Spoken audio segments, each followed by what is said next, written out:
Maddie reaches out to feel how thick the layer of moss is. Oh, it's thick. It's squishy. Oh, it's squelchy. It's squelchy. Disclaimer. We do not own or claim ownership of the Pokemon franchise and any Pokemon established in official canon. That's all owned by Nintendo, Game Freak, and Creatures. This is just a podcast made by 4 friends who love Pokemon. It's our love letter to a franchise most of us grew up with, so please go support the official release. Previously on PKMN Legacy, you come across some sort of old abandoned lumber mill. You also see a woman who is tied up. We have to save her! My name's Angel. I'm a safety inspector with Mogubark. You're surrounded by 3 cultists. You caught me. I am High Cultist Maxine. She squeezes and crushes the empty Pokeball in her bare hand. Only the strong survive. That is the way of the cult of Nuzlocke. I didn't know your leader was a coward. With a faint blue pulse, Chris, you are sent shuffling back right into a brick wall. The Lucario strikes the Houndoom unconscious. No! I'm going to make you pay! If I want you to get stronger, then I'll just have to throw you into the deep end. You all are swept away by a deluge of river water circling around the room and flushing you down through the hole in the floor.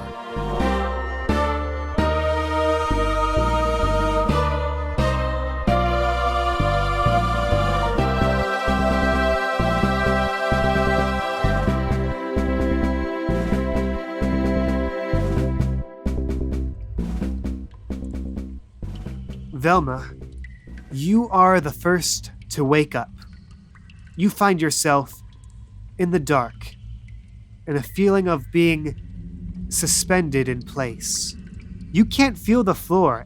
Your backpack and coat are caught on this pole, branch, something that you're hanging off. Stalagmite? You don't know. It's very dark here. Gotcha. I think in that case, she'd probably be struggling a little bit to see if she could kind of get herself down. But she would do it by trying to kind of grab onto the branch or whatever she's hanging off of and seeing if she can kind of shimmy her way off of that. All right. I think this would be more of a careful check than a quick check then. Okay. Careful, you said? Careful. Careful. I got a 2. That is a fair. So, with that, you manage to maneuver yourself around just enough so that your little arms can grab a hold of whatever you're hanging off of, and you feel a mix between this stony but woody texture, like petrified bark. With that too, you're also able to shimmy yourself off the branch and just kind of use your momentum and just swing off of it, and you land with a very wet squelch sound. You pat the floor around you. It's leaves and moss, but completely waterlogged. And it's completely dark in the whole place, right? Yes, you can occasionally catch a speck of blue here and there, but not enough to really light up this area.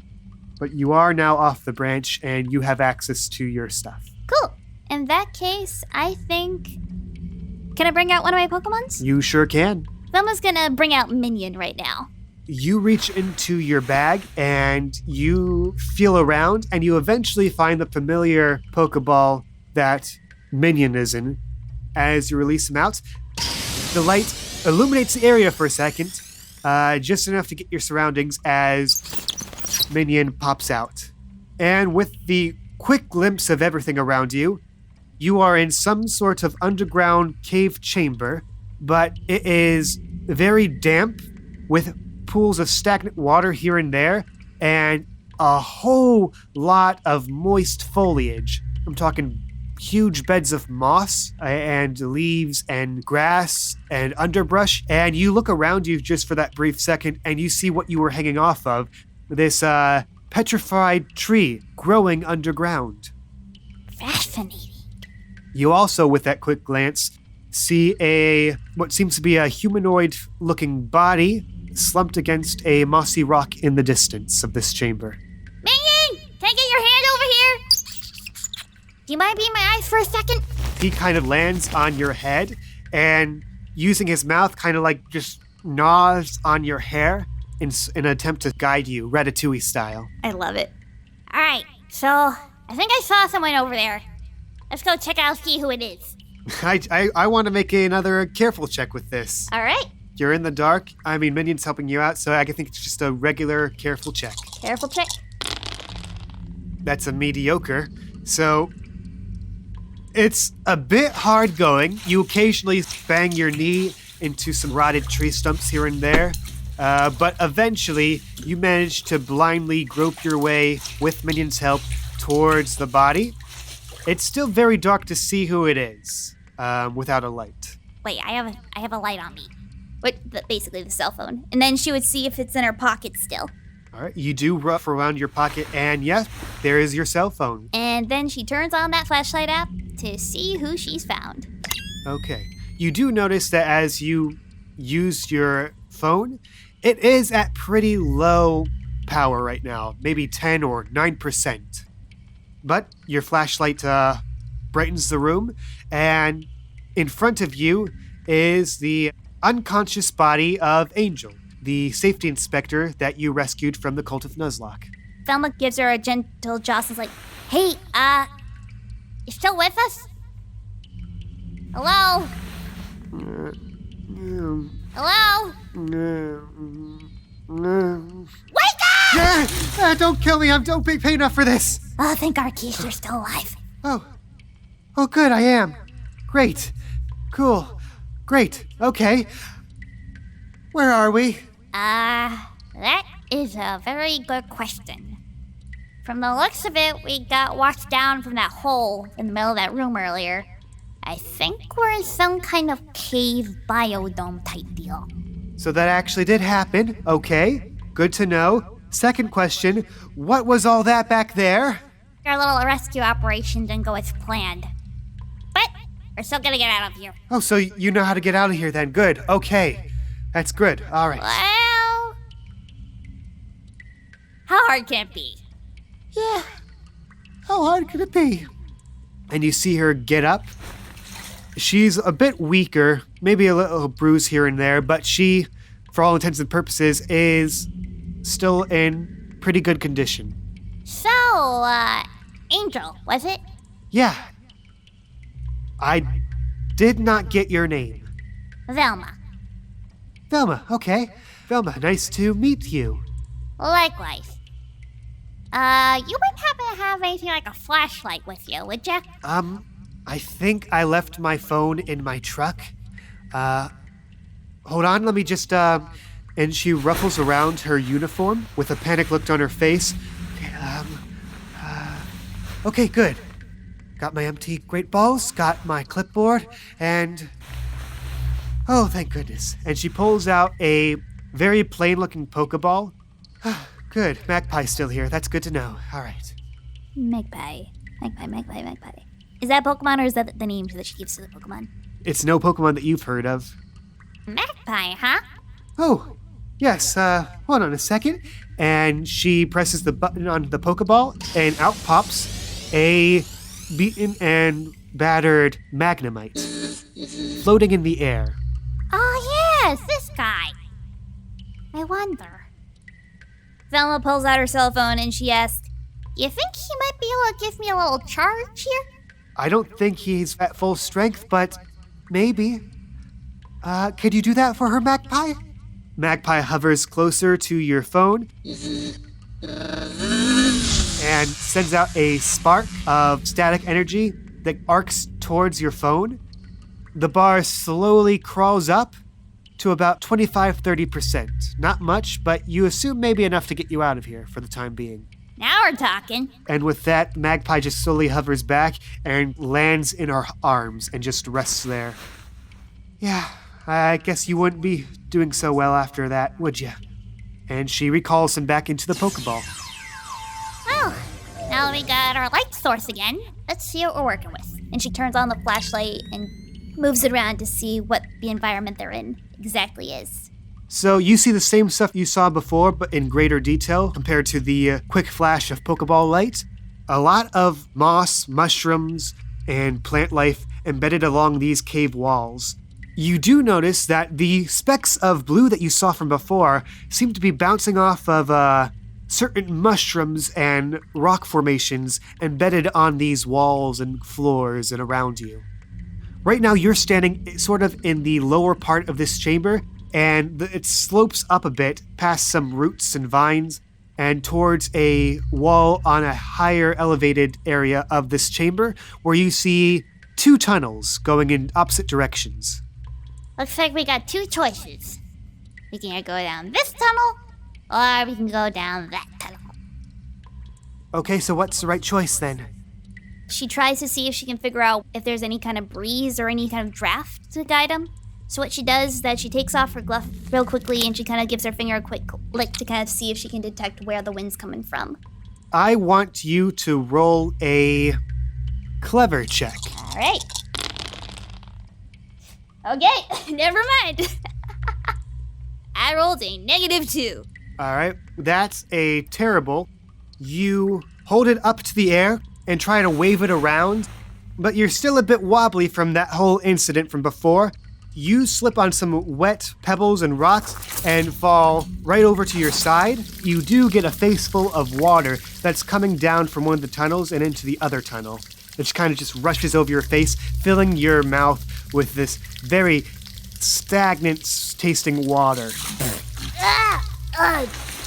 So much for that idea. Wait a minute. Huh. If the water's coming in through there, that must mean that there might be our ticket to get back out to where we were. Okay, works for me. Alright. Let's get a move on, everybody. And so the 2 of you, plus Minion, make your way and go up a bit through the tunnels.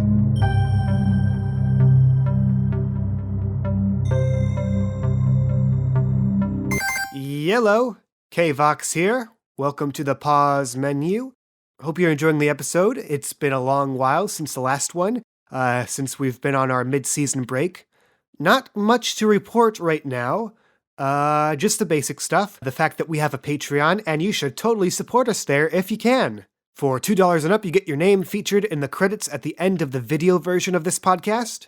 For $5 and up, you get access to our bonus tidbits. Our latest one featured bloopers from when we were recording Maxine's lines. So if you want to hear Heather Feathersong do some funny blooper-doopers, then go do that. And for $10 and up, you get your name mentioned verbally in the pause menu here. So thank you to our Ultra Baller tier patrons, Cammy Cat, Dongo the King, and Donkey Oto. If you'd still like to support us but you don't really have the dough to do that right now, please consider tweeting about the show using the hashtag PKMNLegacy. If you do, we may use your name as the name of one of our NPCs, like we did with Angel, who is named after Angel Tigress 777. And that's about it. Next episode is scheduled for Thursday, September 24th. Until then, let's get back to the action. Unpause.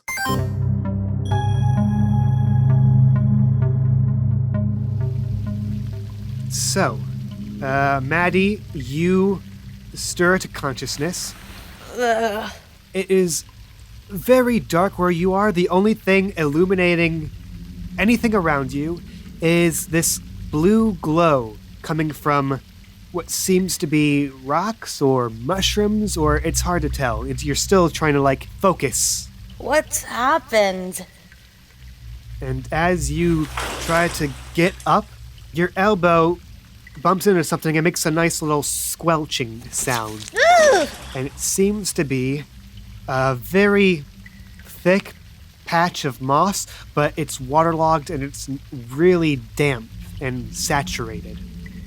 Madi reaches out to feel how thick the layer of moss is. Oh, it's thick. It's squishy. Oh, it's squelchy. It's squelchy. Right now, your surroundings are pretty dark, and your eyes are taking a moment to try to adjust to the darkness.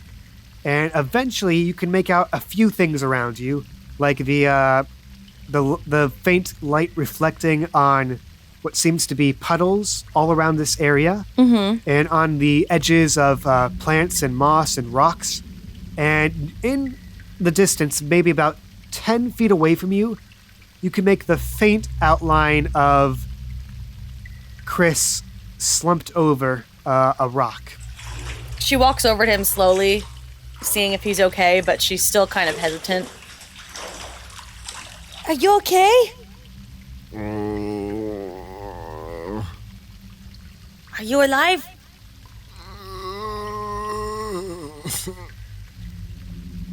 Chris he's cognitive, just, in a lot of pain, because getting flushed down a little watery hole and then falling to his inevitable demise. Emotionally, he's still very, very broken from what happened earlier. Poor guy. Yeah. Yeah, speaking of which, Chris, you are at 1 health right now, and everyone else has taken a bit of damage too. Nothing too big, but everyone is now back up to 3 fate points because of that massive beating you all took when you were flushed away. Trademark. So Maddie's kind of looking over him, like she's standing over him, her arms crossed, and she's trying not to show that she's really worried about him because she's stubborn enough to still be really mad. I guess she's really Maddie. Maddie is the pun. You go back into your corner, Velma. Chris gets up, he's staggering a little bit. Pretty much he's doing that old man hunch, still in pain. And he's just like, oh, my everything hurts. What's happened back there? First off, inside voices, please. Ears still ringing. Second of all, where are we? Well, that's what I've been trying to find out, but I don't think that's the most pressing question. I'm feeling like it is. Basically, why, where, how do we get out of here? Chris adjusts his eyes a bit to kind of get a bit more focused. I imagine that they're kind of doing that little blurry kind of two vision thing going on before it finally gets to perfect vision. Right. And so he looks around. This is a very foreign area to him, but as he's looking around the moss, he's just like, okay, so we are definitely somewhere underground. Probably some water type Pokemon in here, just because water. Now, how do we get out? And he's looking from where the entrance, he's looking up to see if the entrance upwards is still open, or if it's more or less kind of caved in on itself because of the massive rush of water and all the collateral damage from inside. Why don't you make a careful check to observe your surroundings? I will do as such. I got a 4. Yep, that is a great check. So, with that 4, you've been on enough late-night recon missions to know how to let your eyes adjust to the darkness. And you don't move at all, you don't turn on any lights until your eyes can just make out the faint silhouettes and outlines of everything around you. What you can make out is that water seems to be pouring from a series of small holes around the walls. The biggest hole is the one above you, and occasionally you can see bits and pieces of moss and rotted wood just kind of falling and plopping onto the ground around you. Okay, so we are definitely somewhere underground, probably very, very close to a body of water. But maybe I could try to find a way out of here. And he's limping around to kind of find an area of where there could be a lead, away from where they are, maybe a tunnel, a cave, somewhere to go. And it's slow going, not just because, you're not feeling 100%, but because the water around you is about at just below ankle level. Oh, yay. Oh, so we're in the water. But you managed to wade your way through the water, your legs bumping into a couple of rotted pieces of what seems to be water-soaked lumber. It's soft to the touch, and you can see some of the Mogubark labels printed onto it and kind of wasting away off of it. Like how a sticker might be if it's exposed to water. And eventually, as you make your way around the perimeter of the room, you come across a area where the cave walls seem to just sort of curve in to a sort of passageway, but you can't really see what's down it because there's a thick barrier wall of moss and lichen Lichen. of lichen and other plant stuff blocking the way. Chris is going to touch the mossy area and just kind of feel just how thick this abundance of it is, just to see like if they can kind of press through or if they need to find a way to like get it down or kind of make a path through it. You take a few tentative tugs at the moss and the vines, and yeah, this is pretty thick, pretty solid, and pretty stuck onto there.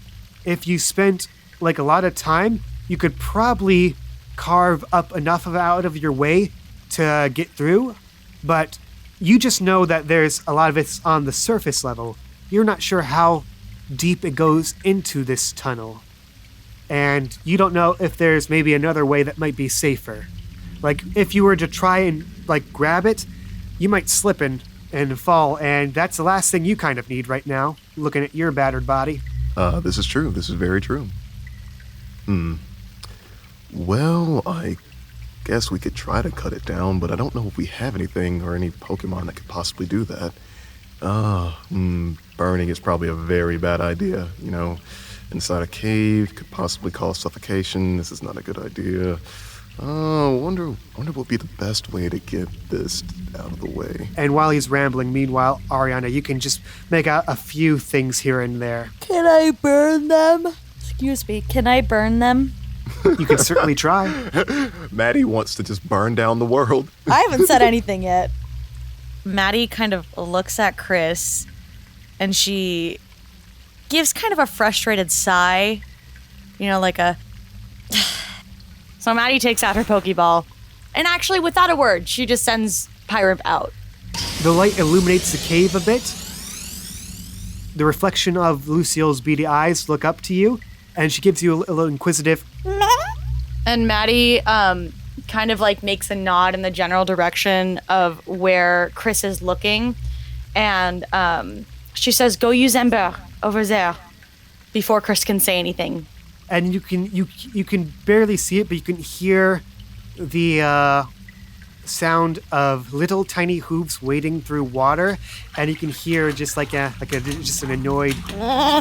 She is not liking this bath. She's like a cat. Chris, meanwhile, I think you're a bit lost in thought, but you're snapped out of it when you hear right next to your side, below you, this Probably smelling a little bit of burning. He's gonna be like, I didn't know there was a campfire in there. What is going on here?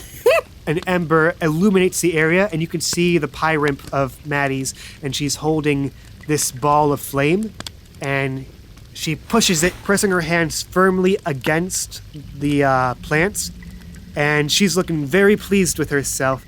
I love her. And eventually, the fire starts to envelop the entire wall of plant life. No, bad Pokemon.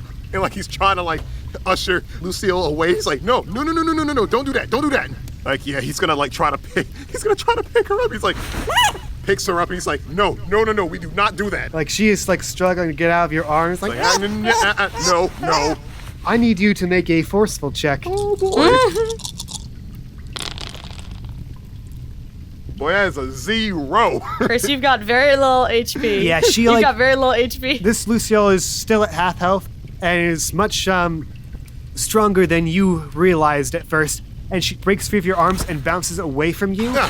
And just like waddles back to Maddie. And he just kind of slowly turns to Maddie. Maddie? Why did you tell Lucille to start a fire on Before he can even finish, Peppa, go! Peppa is popped out of the Pokeball and like shoots this jet of water at the plants. No! I didn't even see you come out of a Pokeball! Come on! You get like the side blast of the water. The fire is eventually put out, but this thick layer of green smoke sort of envelops the room you all are in. You don't! Well, somebody had to do something. This is a terrible idea. Well, it worked, didn't it? Just because it worked doesn't mean it was a good idea. You can see down the tunnel, and it does, in fact, lead deeper, and it seems that however thick that the layer might have been, the most of it has been burnt away, and you can fairly manage your way through this tunnel. Well, now we can keep going. Yeah. Maddie's going. Maddie just goes through. She's like not even gonna wait for Chris. Whatever.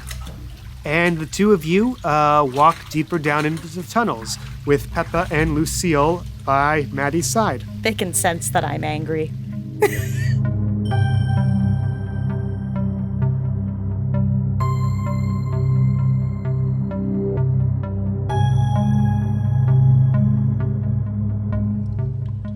We cut back to Velma and Angel and Minion. The paths crisscross a bit with other tunnels, none big enough for you to fit in through, even with your diminutive size.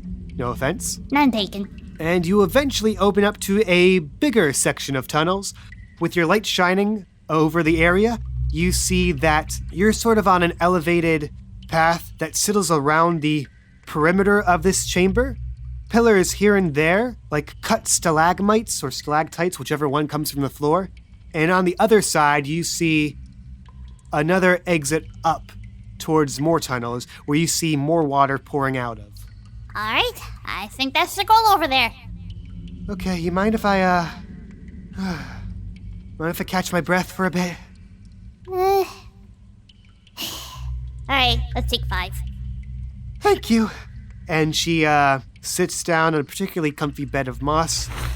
I am not used to being outside the office as much. So, I mean, I'm not very appreciative of you saving me at all, but what were you doing here in the first place? Long story short, we were looking for a shooting star. We found the logging mill. We found you. And now we're here. Oh, so you're another star runner then, okay. Makes sense. Not exactly. Me and the other girl you saw, we're on a Pokemon journey right now. We kind of just accidentally ended up here. Seems like this happens a lot on these kind of journeys I'm learning. So that other guy, he wasn't with you then? Oh no, he is. He didn't seem like he knew you guys up there. He's trying to play the hero, being a responsible adult, yah. I'm sure you know the type. Honestly, not so much. I don't really go on the adventuring type stuff. I'm usually either in my office or in my apartment, where it's nice and safe. I'm much more comfortable in the lab myself. It runs in the family. Oh, so you're like a scientist. Of course. One of the proud members of the Vladimir family, specializing in bug-type use. Wait. Sorry, force of habit. Go on. What? I'm just, not a big fan of bug Pokemon. Her eye kind of twinges a little bit, and she's like, I'm sorry. Could you say it again? Could you say it again one more time? No offense to your dust talks there. I'm sure it's a very nice, creepy bug Pokemon. Why is that? They're just so creepy crawly, and they could shoot out their web and just wrap you up and then take you to their dinner den and just eat you alive. I saw it in a movie once. I know the one. But let me tell ya, bug Pokemon are some of the coolest Pokemon you could ever meet. They can do all kinds of different things. Their poison has so many uses, like a lot of uses. And not to mention, they can make really great companions, like Minion over here. Minion gives a very cheerful. We've been partners in crime ever since I was a little guy. You mean crime like bad as in like the radical way, right? You kidding me? We get into all kinds of trouble together. You wouldn't believe it. You are looking at a future evil scientist. Evil?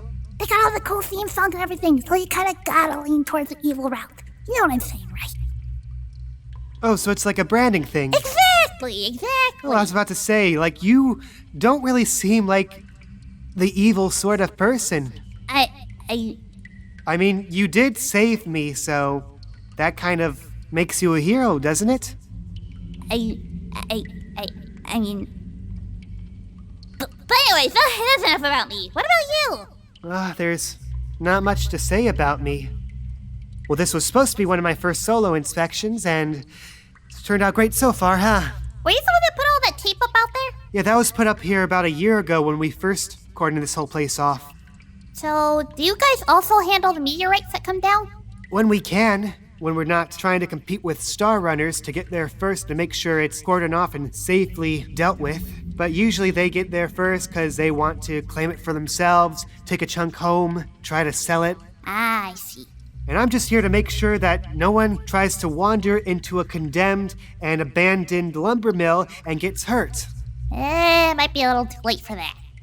Yeah, a little late. Oh, better luck next time, I suppose. She gets up from her rock. So, you said you were, adventuring here too? Yeah, really we were trying to find the next gym to go to, but, we ended up here. And Velma starts picking herself up. Shall we be on our way? Sure. You two look over the area. It seems that the main path towards the exit out is across this pit with cut stalagmite pillars. It's very tricky crossing, but if you're nimble enough, you could do it. Maybe we could use Destos to kind of fly up past the stalagmites a little bit so that we could use their, string shot as a little rope guy to kind of help us up. I'd say, rather than adding a fate point, how about I just give you because there's no real time crunch tensions here. You have enough time to focus, so maybe just like a +1 to whatever you roll. Okay, let's do it. Minion, can you give us a little hand? And he flutters over in front of you. Alright, so here's the plan. Fly up to the top there, and then shoot me down a string shot. Can you do that for me, buddy? And he flutters over into the center of the chamber, does a little loop-de-loop, and aims his string shot. And it sticks right onto the top near this very stubby stalactite drooping down from the ceiling. The rope is slack. And he grabs it with his teeth, flutters over to you, and puts it into your hands. Alright. Thanks, little buddy. Velma pulls on the rope a little bit to make sure that it's able to hold what they need. You give it a nice tug. You hear some specks of moss and stone dust falling, clinking onto the ground beneath you, but it holds just fine. Alright. It's safe, Angel. Come on, let's get out of here. Okay. And she tiptoes over to you, being careful to stay a reasonable safe distance away from the dust hawks. She grabs on hold of the rope, tugs it a bit, and the web rope starts to strain a bit with your combined weight. You go ahead and go first. I am just gonna stay safe right here and wait my turn. Okay. What is your plan? Did you plan a Tarzan swinging your way across, or carefully tiptoe across, using it as a guide, or what's your plan of action here? Knowing Velma, it'd be more of a Tarzan swing. I love it. Okay. I want to say roll for flashy, because I know it's your forte, but this isn't really you putting on a show. This is an act of physical strength or dexterity, so I'm going to say either roll forceful or quick. Your choice. We'll do quick. And +1 from the string shot rope. Okay, so it's mediocre. Okay, so that's a 0. You get a running start, and you swing across. The rope snaps about 3/4 of the way, and you're sent flying through the air right into the edge you're trying to get to. And as your feet dangle over the edge of this ledge and the stalagmites poke out below you, you hold on for dear life.